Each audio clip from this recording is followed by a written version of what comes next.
মধ্যপ্রাচ্যে যুদ্ধের যে কালো মেঘ ইরানকে ঘিরে ঘনিয়ে উঠছে তা ছত্রভঙ্গ করতে চীন যে কত বড় প্রস্তুতি দিচ্ছে তা শুধু একটি খবরেই পরিষ্কার হয়ে যায়। চীন এমন কিছু ইরানকে দিচ্ছে বলে খবর প্রকাশ পেয়েছে, তা যদি সত্যি হয় তাহলে আমেরিকান প্রেসিডেন্ট ট্রাম্পের বুকে কাঁপন ধরার কথা।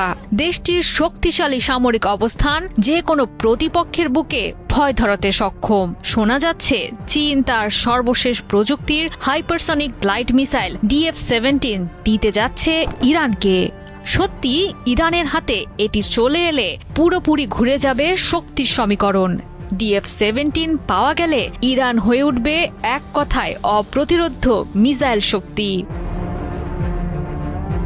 চীনের তরফ থেকে DF-17 হাইপারসনিক ক্ষেপণাস্ত্র পাওয়া গেলে মধ্যপ্রাচ্যে সামরিক অবস্থানের দিক দিয়ে আরও এক ধাপ এগিয়ে যাবে ইরান। শব্দের চেয়ে প্রায় 5 গুণ বেশি গতিতে ছুটতে পারে অত্যাধুনিক প্রযুক্তির জটিল ও ব্যয়বহুল ক্ষেপণাস্ত্রটি। স্বাভাবিকভাবেই এটি শত্রুপক্ষের জন্য প্রতিরোধ করা কঠিন হয়ে দাঁড়াবে। রাডারেও এটি সহজে ধরা পড়ে না। ফলে ইরানকে নাজেহাল করতে চাইলে বেশ ভেবেচিন্তে আগাতে হবে আমেরিকা, ইসরায়েল সহ অন্যান্য শক্ত প্রতিদ্বন্দ্বী দেশগুলোকে।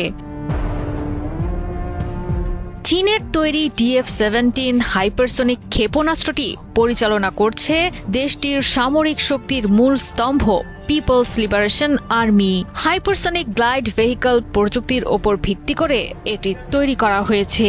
প্রচলিত ব্যালিস্টিক ক্ষেপণাস্ত্রগুলোর মতো নয়, বরং প্রথমে এটি রকেট দিয়ে উপরে ওঠে, তারপর গ্লাইড ভেহিকল আলাদা হয়ে বাতাসে ভেসে আঘাত হানে লক্ষ্যবস্তুতে। গ্লাইডটি মাঝপথে দিক পরিবর্তন করতে পারে বলে সহজেই শত্রুপক্ষে প্রতিরক্ষা ব্যবস্থা বিভ্রান্ত করতে পারে। বেশ দ্রুত গতিতে চলায় প্রচলিত ক্ষেপণাস্ত্র ব্যবস্থা সহজেই এটি ধ্বংস করতে পারে না। ধারণা করা হচ্ছে DF-17 এর কার্যকর পাল্লা প্রায় 1800 থেকে 2500 কিলোমিটার হওয়ায় আঞ্চলিক পর্যায়ে দূরের লক্ষ্যবস্তুতে এটি আঘাত হানতে সক্ষম। সামরিক লক্ষ্যবস্তুতে নিখুঁতভাবে আঘাত হানার জন্য এতে সমন্বিত আছে উন্নত ইনশিয়াল নেভিগেশন ও স্যাটেলাইট গাইডেন্স ব্যবস্থা।